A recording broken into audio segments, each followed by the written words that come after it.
नवरात्रि का पर्व मां दुर्गा को समर्पित है। इन दिनों मां दुर्गा के 9 अलग अलग स्वरूपों की पूजा की जाती है। पंचांग के अनुसार इस बार नवरात्रि में 5वें दिन की पूजा 19 अक्टूबर को की जाएगी। पौराणिक मान्यता के अनुसार मां स्कंद माता की पूजा अर्चना से संतान सुख मिलता है।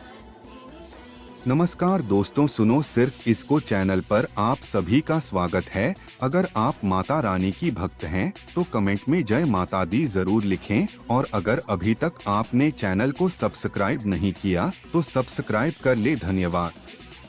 इस साल नवरात्रि में मां स्कंद माता की पूजा 19 अक्टूबर को की जाएगी।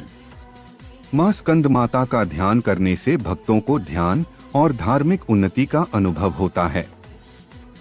स्कंद का अर्थ होता है ज्ञान को व्यवहार में लाते हुए कर्म करना। स्कंद माता ऊर्जा का वो रूप है जिसकी उपासना से ज्ञान को व्यवहारिकता में लाकर पवित्र कर्म का आधार बनाया जा सकता है। शास्त्रों में बताया गया है कि इस तरह ये इच्छा शक्ति, ज्ञान शक्ति और क्रिया शक्ति का समागम है। शिव तत्व का मिलन जब त्रिशक्ति के साथ होता है तो स्कंद कार्तिकेय का जन्म होता है।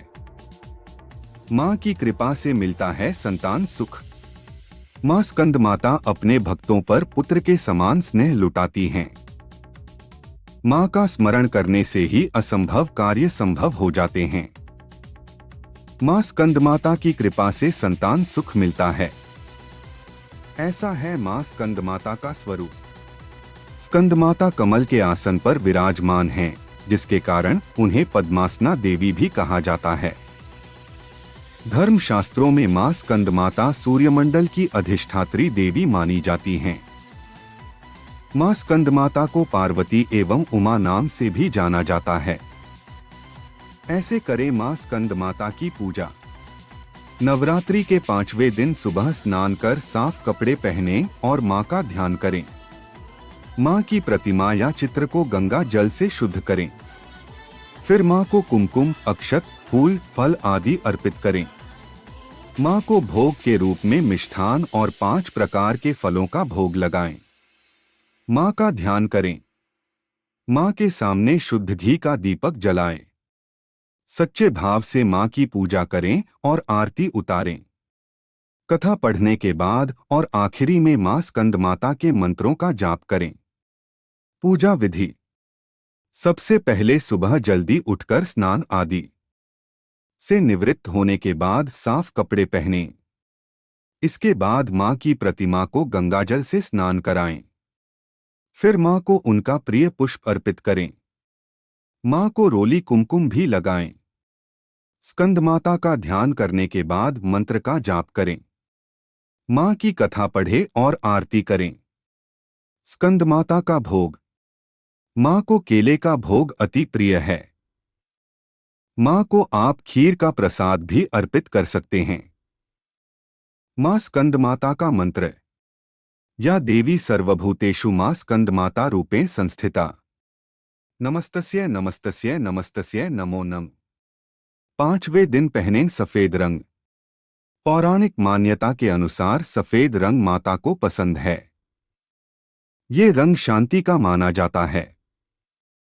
इसलिए मां को प्रसन्न करने के लिए सफेद रंग के कपड़े पहनें और विधिवत पूजा करें। अब स्कंद माता की कथा सुनाने जा रहा हूं, ध्यान से सुनेगा। स्कंद माता पहाड़ों पर रहकर सांसारिक जीवों में नवचेतना का निर्माण करने वाली स्कंद माता। नवरात्रि में 5वें दिन इस देवी की पूजा अर्चना की जाती है। कहते हैं कि इनकी कृपा से मूढ़ भी ज्ञानी हो जाता है। स्कंद कुमार कार्तिकेय की माता के कारण इन्हें स्कंद माता नाम से अभिहित किया गया है। इनके विग्रह में भगवान स्कंद बाल रूप में इनकी गोद में विराजित हैं। इस देवी की 4 भुजाएं हैं। ये दाईं तरफ की ऊपर वाली भुजा से स्कंद को गोद में पकड़े हुए हैं। नीचे वाली भुजा में कमल का पुष्प है।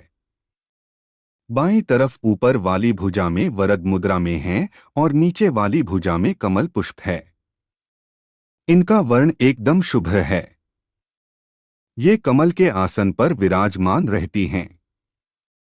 इसीलिए इन्हें पद्मासना भी कहा जाता है। सिंह इनका वाहन है। शास्त्रों में इसका काफी महत्व बताया गया है। इनकी उपासना से भक्त की सारी इच्छाएं पूरी हो जाती हैं। भक्त को मोक्ष मिलता है। सूर्यमंडल की अधिष्ठात्री देवी होने के कारण इनका उपासक अलौकिक तेज और कांतिमय हो जाता है। आत्म मन को एकाग्र रखकर और पवित्र रखकर इस देवी की आराधना करने वाले साधक या भक्त को भवसागर पार करने में कठिनाई नहीं आती है। उनकी पूजा से मोक्ष का मार्ग सुलभ होता है। यह देवी विद्वानों और सेवकों को पैदा करने वाली शक्ति है, यानी चेतना का निर्माण करने वाली। कहते हैं कालिदास द्वारा रचित रघुवंशम महाकाव्य और मेघदूत रचनाएं स्कंदमाता की कृपा से ही संभव हुई।